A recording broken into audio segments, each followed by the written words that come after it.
I was at an event last week and I was speaking to a friend, and they said that in order to be healthy or in order to get somewhere, you need to be motivated to do it for someone that, stop trumping. You need to do it for someone that you love more than yourself. And it's so true. And I was doing a live today. If you look on LinkedIn, it's the replay is on there where I said about that if you can't get healthy for your kids, you will never get healthy. And I truly feel that it is so true that I trying to do it live whilst still holding the baby. At least it makes your biceps pump up and stuff.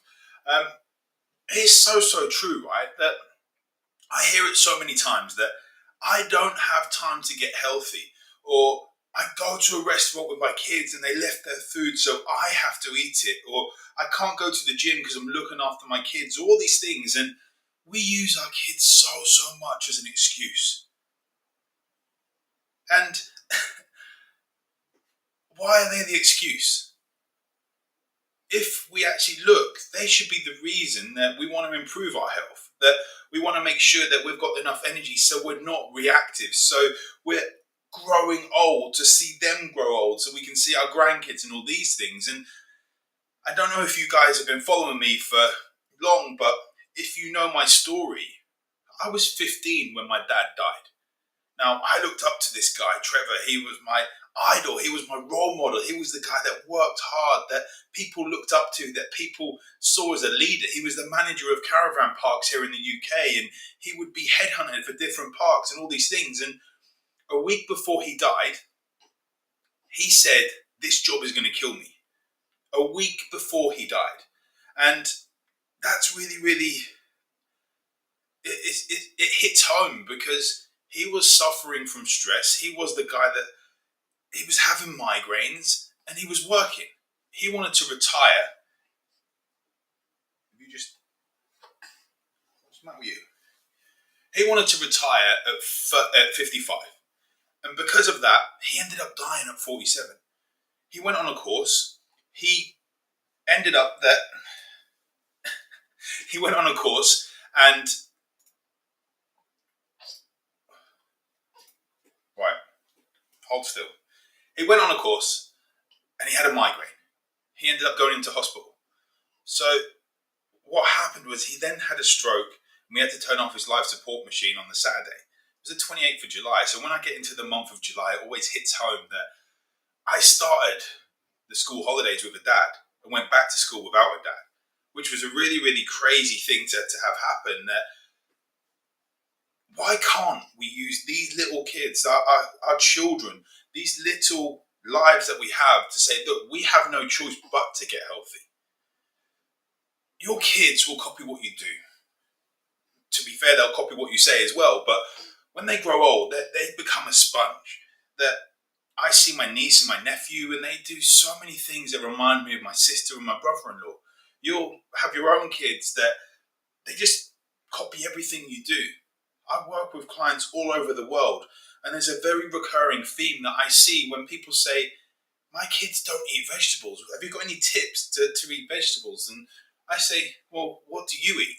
What did you have last night? Well, I had pizza and chips. Well, that's probably where you need to start. If you're not doing something and you're expecting your kids to do it, then we're just being hypocritical. That we can improve our health if we look at the reasons we want to do it. When you're going out, if you've got your kids there, and stop pressing things on my watch. When you're going out and you've got your kids there and they leave the food, so many times people say to me that my kid left the food, so I had to eat it. And then they don't track that food because those few chips are a little bit like, oh, they're just extra stuff. I don't need to track them. Those calories still count. Why couldn't you leave that food? Or if your kid always leaves food, don't order chips yourself. Know that you're probably going to have a few of theirs. If they don't leave any, then they're doing you a bit of a win. Like it's a bonus. And we then get into the fact of this little lady has my genetics. And are my health problems going to then move on to her? Genetics are only responsible for about 15% of your health. The rest is down to 85% of your lifestyle. That comes up to your stress levels that we're putting on ourselves, the food that we're eating, the time we're going to sleep, the time we're waking up, the caffeine, the alcohol, the drugs, whatever it is you're putting into you, the lack of movement. All those things make a massive, massive difference. Now, if we want to be using these as an excuse, great. But I know myself that things changed 4 months ago when my daughter was born. That I would say, stop using your kids as an excuse, but I didn't really know what it meant. And now that I've been told by people, well, I'm frustrated at you because you're sleeping through the night. Yeah, well, this girl is used to a routine, so she's sleeping through the night most nights. She's not having too much sleep through the day. What are you doing? What are you doing? Stop pressing things on my watch.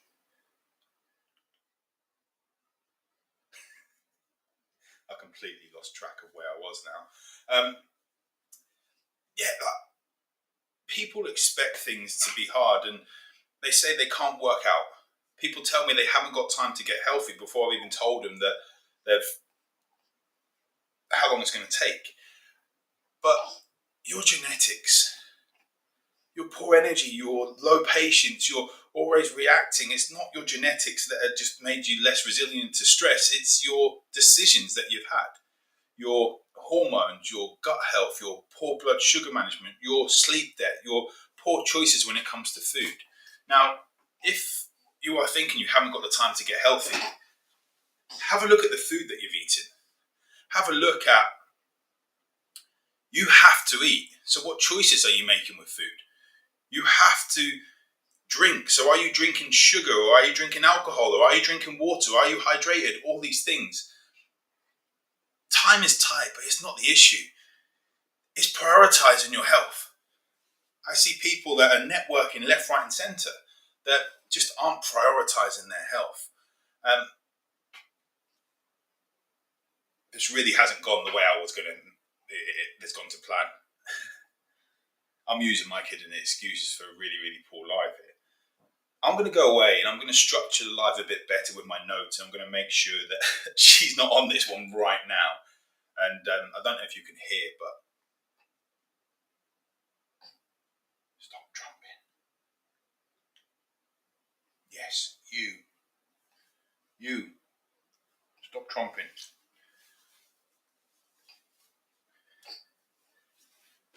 You, Honor, stop trumping. Yeah, you can say hello. No. Anyway, yeah, exactly. Your kids need you there. Your kids need a present parent. They need you there, not just physically, but someone that's present mentally, emotionally, energetically there. We look so much to provide for our kids financially. I went on ChatGPT and I got it to do a picture today. And that picture was of the last text message my dad sent me. And I remember it vividly, but obviously I don't have a picture.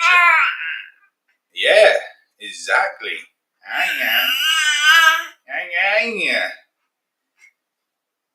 Yes. Oh, you're dribbling now. No, don't pull the wire. No, there we go. Don't pull the wire. Yeah. I got ChatGPT to do a picture of the last text message my dad sent me. My dad sent me this message on the Monday morning. The Saturday night he died. This Monday morning was the Monday morning before he went into hospital. And he texted me the message that said, "Did you get your money?" Question mark. Did you, the letter U, back when we used to use had text messages on our own, not predictive or anything like that. You are, did you get your money? And it was on a Nokia 3310. I'll share the picture and I'll share the story, but it just put things into perspective that we're pushing so hard to provide financially for our children. And I get that. We're pushing so hard to push our businesses because we want to leave a legacy. We want them to have everything, but we want to have our kids there with present parents. I know I definitely do. I want to make sure, don't eat your fist. You've just had your milk. I want to make sure I'm here to see my grandchildren. I want to make sure I'm here to see her grow up. All the things that I didn't have as a kid, whose dad died at 15.